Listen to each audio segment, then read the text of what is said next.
Fue una gran película, pero parecía haber cierta resistencia hacia ella. Me pareció muy extraño. Hubo como una resistencia por parte de Hollywood hacia esa película, como si a la gente no le gustara que la estuvieras haciendo. Mel Gibson se sentó con Joe Rogan y reveló 3 detalles ocultos en la Pasión de Cristo que nadie debía notar. Un rostro en la escena de la crucifixión, al que la mayoría de los espectadores ni siquiera miraron 2 veces. 2 mujeres muertas cuyas visiones privadas construyeron la película, escena por escena, y una sola línea de diálogo en arameo que se negó a cortar. Incluso después de que su propio hermano le suplicara que la eliminara, Rogan se quedó allí atónito. Su equipo de investigación buscó artículos a toda prisa, a mitad de la frase. Y al final Rogan no podía creer lo que Gibson acababa de decir en voz alta. La historia que Hollywood enterró. Estás en otro lugar. Estás en otro reino. Sabes, tienes que ir al infierno. Tienes que ir al Seol. El 9 de enero de 2025. Mel Gibson entró al estudio para el episodio 2254 de The Joe Rogan Experience. ¿Para cuándo salió? La conversación ya se había convertido en uno de los episodios de podcast más comentados de todo el año. Para entender lo que Gibson finalmente dijo en voz alta esa tarde, tienes que volver al momento en que la Pasión de Cristo casi murió antes de que se filmara un solo fotograma. En 1996, Mel Gibson estaba en el punto más alto de su carrera. Braveheart acababa de ganar los premios a Mejor Película y Mejor Director en los Oscar. Podría haber entrado en cualquier estudio de Hollywood y haber dado luz verde a casi cualquier proyecto que quisiera. Una película de guerra, una secuela, una franquicia cualquiera. En cambio, apareció con un guión sobre las últimas 12 horas de la vida de Jesucristo, escrito íntegramente en arameo, latín y hebreo reconstruidos. Sin grandes estrellas de habla inglesa, sin secuencias de acción convencionales, sin una estrategia de marketing sin subtítulos. Y un tema tan polémico que los estudios ni siquiera querían asociarse públicamente con él. 7 grandes estudios lo rechazaron. 20th Century Fox, que tenía un acuerdo preferencial con Icon, la propia compañía de Gibson, emitió un comunicado público diciendo que no participaría bajo ningún concepto. Columbia lo rechazó, MGM lo rechazó, Paramount lo rechazó, Universal lo rechazó, Disney lo rechazó, Warner Brothers lo rechazó. Gibson le dijo a Rogan que lo que había presenciado no era solo cautela comercial. Era algo mucho más directo. Le dijo sin rodeos que en Hollywood, el cristianismo es la única religión que aún se permite menospreciar. La misma comunidad que defendía otras religiones en la pantalla tuvo una respuesta categóricamente diferente y hostil ante esta historia en particular. Rogan no rebatió, simplemente asintió y estuvo de acuerdo. Gibson se negó a ceder. Él mismo había financiado Braveheart. Sabía perfectamente cómo hacer una película sin permiso institucional. Así que extendió un cheque por $30 millones para cubrir la producción. Luego un segundo cheque por $15 millones para la comercialización y distribución. $45 millones de su propio dinero. Sin participación del estudio, sin interferencia creativa, sin ningún tipo de red de seguridad. Contrató al profesor William Fulco de la Universidad Loyola Marymount para traducir el guión al arameo y al latín. Fulco incluyó deliberadamente irregularidades de pronunciación ocasionales, porque los personajes de la historia no habrían hablado esos idiomas como lengua materna. Cada decisión creativa se tomó sin que ningún ejecutivo tuviera voz ni voto. Entonces Gibson le dijo a Rogan algo que la mayoría de los entrevistadores nunca le habían hecho decir con tanta claridad. La película, dijo, nunca trató sobre líderes judíos ni soldados romanos. Trataba sobre la responsabilidad personal. Cada espectador, cada siglo, cada persona que la veía. Y ahí entra en juego el primer detalle oculto. Detalle oculto número 1: las manos en el martillo.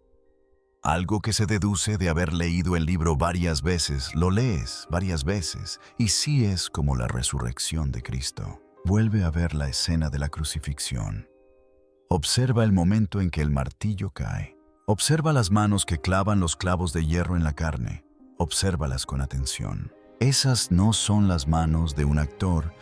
Esas no son las manos de un doble. Esas son las manos de Mel Gibson. Él mismo se incluyó en el encuadre. Se convirtió en el verdugo a propósito. En la escena más importante de toda la película, el director es quien sostiene el martillo. Y nunca lo mencionó durante la gira de prensa. Nunca escribió sobre ello. Nunca le pidió a nadie que se fijara. Le explicó a Rogan el motivo. La película nunca trató de culpar a nadie más. Fue concebida como una película sobre la responsabilidad personal. Le dijo a Rogan con sus propias palabras que la idea principal era que todos somos responsables de esto, no un grupo específico de un siglo específico. Cada persona que lo ve. Así que cuando llegó el momento de filmar las manos clavando los clavos, Gibson entró en escena y lo hizo él mismo. Se convirtió en el verdugo a propósito. Ese es el detalle oculto número 1. El lugar oscuro que hizo posible la película. La mayoría de la gente asumía que Gibson había hecho esta película movido por una fe profunda y una certeza inquebrantable. Pero eso no fue lo que le contó a Rogan. Le dijo que, en los años previos a la producción, había pasado mucho tiempo atrapado en lo que él llamaba su cerebro animal, un estado constante de lucha o huida. No podía dormir, no podía funcionar.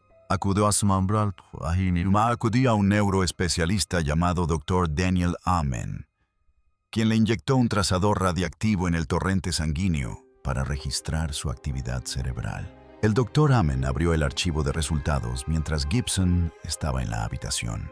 Levantó la vista de las imágenes y le preguntó en voz baja a Gibson si se encontraba bien. La película no nació de la certeza. Nació de un hombre en una auténtica crisis que volvió a la historia que lo había marcado en su infancia y decidió contarla con todas sus fuerzas. El catolicismo de Gibson no es la versión institucional tradicional que conocen la mayoría de los católicos estadounidenses. Es un tradicionalista que rechaza las reformas del Concilio Vaticano II de la década de 1960. Construyó una capilla privada en Malibú llamada la Iglesia de la Sagrada Familia, donde se celebra exclusivamente la misa tradicional en latín.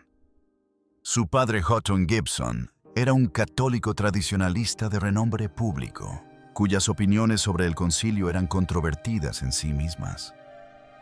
Ese trasfondo teológico influyó en cada fotograma de la película. La elección del lenguaje, las fuentes visuales y sobre todo la negativa a suavizar ninguna parte de la historia para adaptarla a un público moderno que pudiera encontrarla incómoda. Gibson le dijo a Rogan, con sus propias palabras, que la belleza de la fe reside en que incluso por la peor transgresión uno puede ser perdonado y redimido. Afirmó creer firmemente que Dios envió a su Hijo para rescatar a la humanidad de su naturaleza caída y para ofrecer un modelo de vida. También reconoció sin dudarlo que por naturaleza era alcohólico, que los años en que se alejó de su fe fueron años en que todo en su vida se desvió del buen camino, y que la película fue su intento desesperado por transmitir a través del cine lo que no podía transmitir con palabras. Siempre se podía ignorar un sermón, no se podía ignorar lo que él proyectaba en la pantalla. Si has llegado hasta aquí, dale a me gusta y suscríbete al canal. En el siguiente capítulo se revela el segundo detalle oculto, y es uno del que nadie en la cobertura mediática convencional habló jamás. Segundo detalle oculto: los dos muertos, mujeres de las que nadie habla. Fue una gran película, pero parecía que había cierta resistencia hacia ella. Sobre todo con algo como La Pasión, que es la obra que hice la palabra escrita, era muy importante porque ya sabes, estaban todos esos libros, la Biblia, los diferentes evangelios y demás, con los que la gente está bastante familiarizada. La mitad de las veces, ni siquiera necesitaban leer los subtítulos. Podían leerlo y entender lo que pasaba. Durante 20 años, los críticos debatieron sobre la violencia en la Pasión de Cristo, la extensa escena de la flagelación en 2 partes.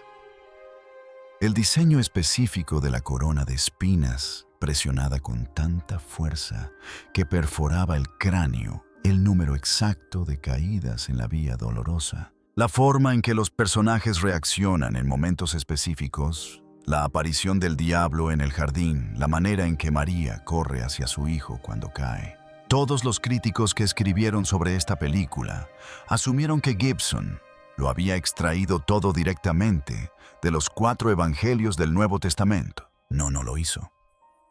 Lo extrajo de una mística alemana del siglo XIX llamada Anne Catherine Emmerich, una estigmatizada que pasó los últimos 12 años de su vida postrada en cama y nunca salió de su pueblo. Dictó 50 capítulos con descripciones sensoriales detalladas de la pasión al poeta alemán Clemens Brentano.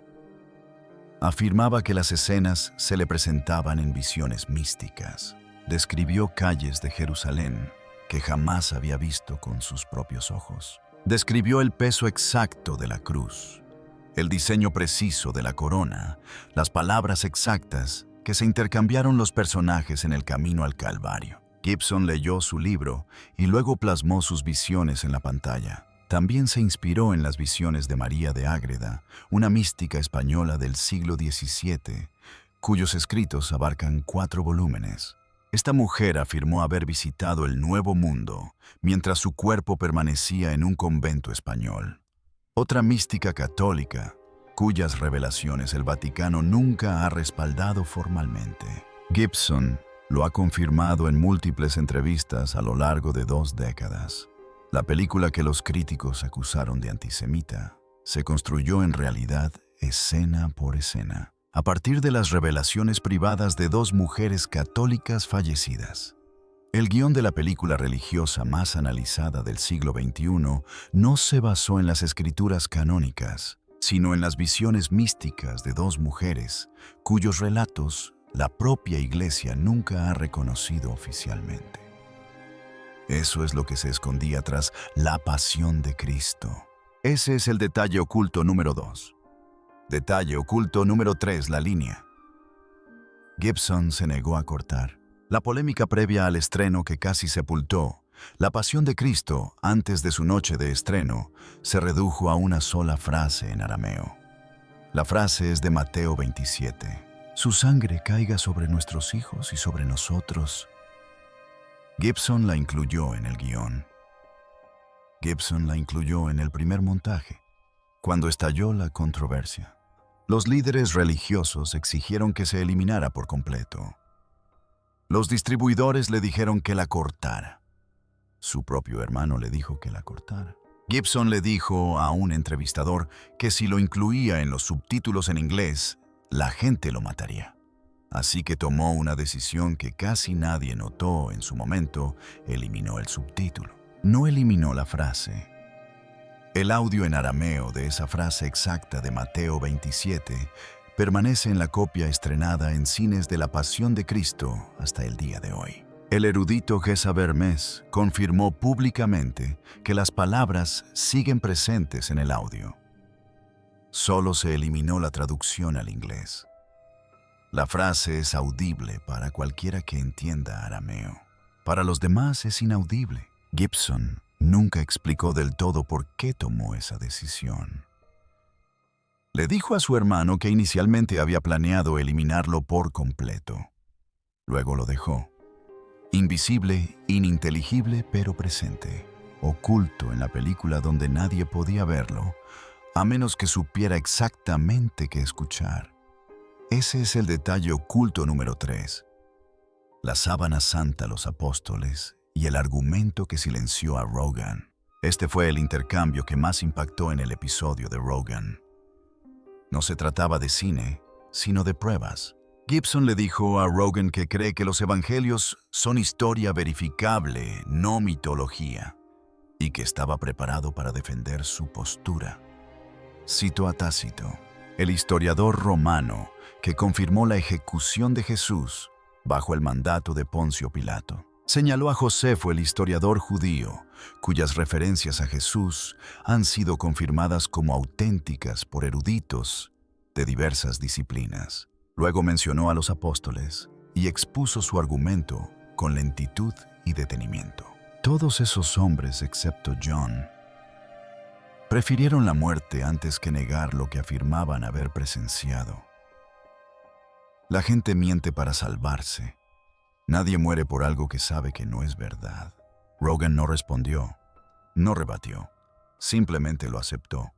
Entonces Gibson mencionó la sábana santa de Turín, la tela de lino de 4 metros conservada en Turín, que lleva la imagen de un hombre crucificado, marcas de quemaduras de un incendio de 1532, manchas de sangre compatibles con heridas de flagelación, y la tenue e inexplicable imagen de un rostro que ningún científico ha logrado reproducir por completo. Le contó a Rogan que un arqueólogo que conocía personalmente, el mismo que había traducido el texto de la Pasión al arameo, había encontrado marcas en la sábana santa que indicaban que se había colocado una moneda de Tiberio sobre los ojos, una práctica funeraria judía documentada del siglo I. La moneda, de confirmarse, proporcionaría un mecanismo de datación histórica que situaría la tela en el siglo I, no en la Edad Media, no en una falsificación medieval, sino en el siglo I. El equipo de investigación de Rogan se puso manos a la obra. En cuestión de segundos, encontraron 2 artículos publicados en los 6 meses anteriores, que llegaban a conclusiones opuestas sobre la antigüedad de la sábana santa. Rogan los leyó en voz alta y Gibson los utilizó directamente.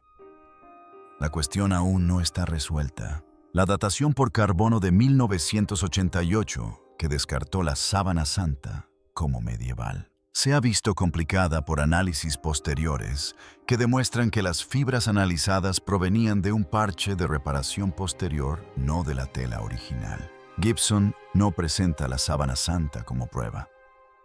La presenta como un dato específico y verificable dentro de un argumento más amplio.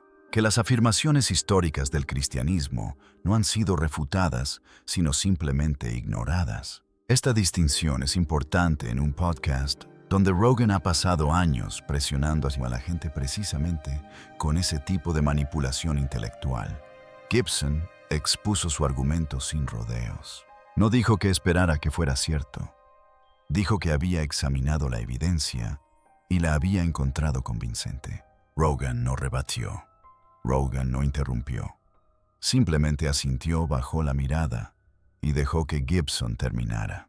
Para un hombre al que los críticos convencionales habían tildado de fanático religioso durante más de 2 décadas, la precisión con la que expuso su argumento en un contexto no religioso marcó el momento en que la conversación dejó de girar en torno a una película, lo que Jim Caviezel realmente tuvo que soportar.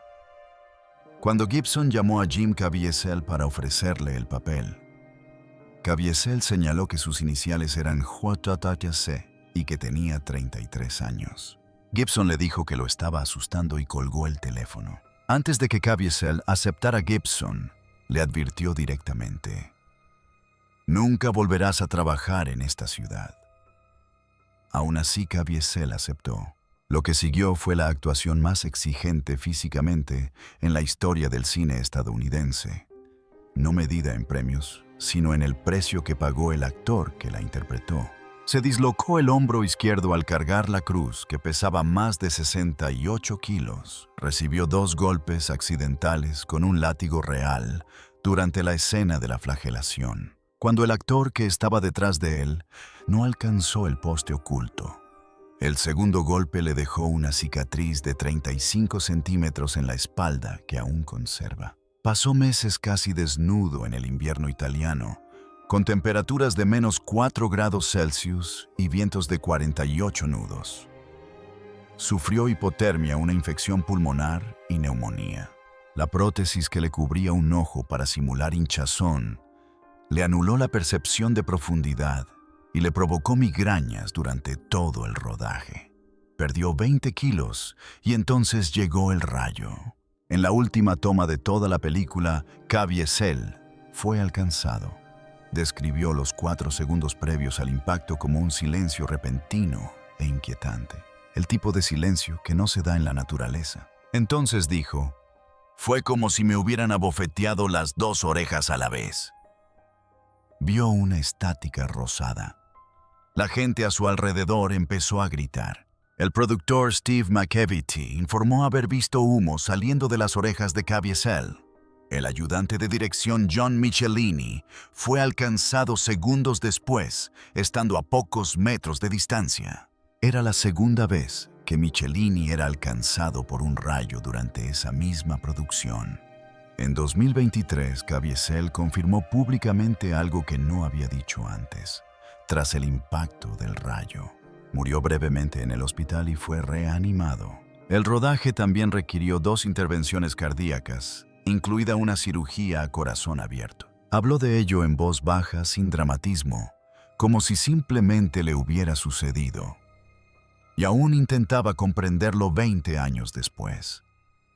La advertencia de Gibson resultó ser cierta. Caviezel se vio incapaz de conseguir papeles importantes en Hollywood. Fue vetado. Sus agentes lo abandonaron. Su abogado lo abandonó por un proyecto posterior de temática religiosa. El hombre que protagonizó la película, que recaudó más dinero que casi cualquier otra producción independiente en la historia, fue efectivamente expulsado de la industria que se había negado a financiarla y luego vio cómo se convertía en un fenómeno. Las conversiones y las curaciones en el set. El actor italiano que interpretó a Judas Iscariote llegó al set como un ateo declarado y furioso. Luca Lionello salió de allí convertido al catolicismo. Hizo su primera confesión. Santificó su matrimonio por la iglesia. Bautizó a sus hijos. Ha hablado públicamente de ello en numerosas entrevistas desde entonces. Un miembro musulmán del equipo que interpretó a uno de los guardias en las escenas de la paliza también se convirtió antes de que terminara el rodaje, un detalle que el propio Caviezel confirmó. El padre John Bartunek, asesor teológico del rodaje, describió una producción en la que todos se sentían cómodos, hablando abiertamente de fe, algo que no suele ocurrir en los platós de cine. Maya Morgenstern, la actriz judía rumana, que interpretó a María, estaba embarazada en secreto durante el rodaje. No se lo comunicó a la producción. Una mujer judía, embarazada, interpretando a una madre judía que ve morir a su hijo en medio de una historia sobre la vida que surge de la muerte. Era una simetría que el equipo solo asimiló por completo cuando se supo. Gibson también le contó a Anna Rogan sobre una niña con epilepsia severa que estuvo presente durante el rodaje y pasó un mes entero sin sufrir una sola crisis. Otros informes de personas que habían recuperado la sensibilidad llegaron a la producción. Gibson no presentó nada de esto como prueba de milagros. Lo presentó como un patrón que los presentes no podían explicar por medios ordinarios. Y lo dijo todo públicamente. Rogan no lo interrumpió ni una sola vez. 612 millones contra Hollywood. La Pasión de Cristo se estrenó el miércoles de ceniza 25 de febrero de 2004. El New York Times ya había pronosticado que la película acabaría con la carrera de Gibson. El día del estreno, la película recaudó $26 millones, recuperando casi todo el presupuesto de producción en tan solo 24 horas. Al final de la primera semana, había superado los 125 millones. Al final del primer mes, había sobrepasado los 200 millones. Posteriormente, The New York Times publicó un artículo reconociendo que la película había revelado a la industria un público cuya existencia se desconocía. La recaudación mundial final fue de $612 millones frente a un presupuesto de producción de 30 millones. El acuerdo de distribución de Gibson con Newmarket Films repartió los beneficios brutos al 50%. Su parte de la taquilla ascendió a aproximadamente 150 millones. Las ventas de DVD y video doméstico sumaron otros 75 millones, si se incluyen los ingresos por licencias, merchandising y streaming. Las ganancias personales de Gibson por una película que todos los estudios rechazaron se han estimado entre 400 y 475 millones de dólares. Es la película con mayor recaudación individual en la historia de Hollywood. Roger Ebert le otorgó 4 estrellas. Escribió que nunca había comprendido la profundidad del sufrimiento descrito en los evangelios hasta que vio esta película. La calificó como la película más violenta e intensa que jamás había visto. Lo dijo no como una crítica, sino como una muestra del logro de Gibson. Los estudios que la rechazaron no encargaron más películas similares. En secreto desarrollaron contenido religioso de bajo presupuesto, diseñado para captar parte del público, al que Gibson había expuesto, pero sin la convicción ni el riesgo. Ninguno de esos proyectos se acercó al éxito esperado. La controversia previa al estreno, orquestada en gran medida mediante la distribución anticipada de un guión filtrado a líderes religiosos que aún no habían visto la película terminada, tenía como objetivo acabar con el proyecto antes de su estreno. Fracasó. Gibson le dijo a Rogen que la violencia no estaba ahí para impactar, sino para hacer imposible intelectualizar la afirmación teológica. El cristianismo no proclama la redención en términos abstractos, sino a través del lenguaje físico y concreto del sufrimiento. Cualquier representación que suavizara ese sufrimiento era, en opinión de Gibson, deshonesta con el mensaje real de la historia. Realizó la película para una época que se había vuelto inmune a las imágenes religiosas reconfortantes. El único registro del que no se podía apartar la vista era el que él eligió. La casa ardía mientras hablaba. Mel Gibson en Fox News Primetime tras perder su casa en los incendios de California. Y entonces en sucesos como este uno se pregunta, ¿fue intencional? Lo cual es una locura pensar. Mientras Gibson estaba en el estudio de Joe Rogan el 9 de enero de 2025, su casa en Pacific Palisades estaba en llamas. Los incendios forestales de Los Ángeles habían llegado a su vecindario. Su novia y su hijo pequeño habían evacuado a salvo. Gibson se enteró durante la sesión. Siguió hablando. No reaccionó ante la cámara. El equipo de Rogan se enteró del incendio solo después de que el episodio ya se había emitido. Para entonces, las imágenes eran públicas y Gibson se había ido a casa sin nada. No lo mencionó en el podcast. No interrumpió la conversación. No pidió un descanso. Terminó la sesión. Habló de la escena de la crucifixión, habló de los apóstoles, habló de la sábana santa, habló de la secuela. Y en algún momento, durante esas 3 horas, su casa en Palisades se incendió por completo. Un hombre hablando de sacrificio y del precio de crear algo que importa, mientras su propia casa ardía mientras él hablaba. Eso no fue preparado. Eso no fue planeado. Eso no se incluyó en el episodio para crear un efecto dramático. Simplemente sucedió. Gibson describió la secuela como un viaje de ácido. Gibson ha titulado la secuela La Resurrección de Cristo. Le contó a Rogan que el guión está terminado y que escribirlo con su hermano y Randall Wallace, el guionista de Braveheart, les llevó más de 7 años. Cuando Rogan le pidió que lo describiera, Gibson usó 2 palabras: un viaje de ácido. Dijo que nunca había experimentado nada parecido en su carrera, ni en Braveheart, ni en Apocalipto, ni en ninguna otra película que hubiera dirigido, producido o visto intentar a otro cineasta. Luego usó la palabra ambicioso de una manera que la hizo sonar menos al lenguaje publicitario y más a una advertencia genuina. No estaba seguro de poder lograrlo. Esa confesión de un hombre que ya había hecho lo comercialmente imposible fue lo que hizo que Rogan se detuviera a mitad de la frase.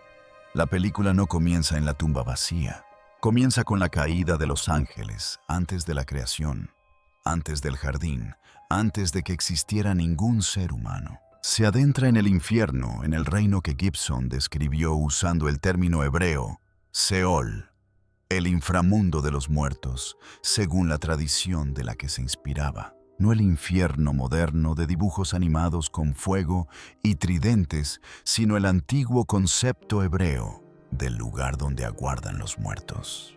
Abarca en sus propias palabras, desde la caída de los ángeles hasta la muerte del último apóstol. Gibson le dijo a Rogan que esa es la historia que ha intentado contar durante 2 décadas y que la primera película siempre fue solo la primera mitad.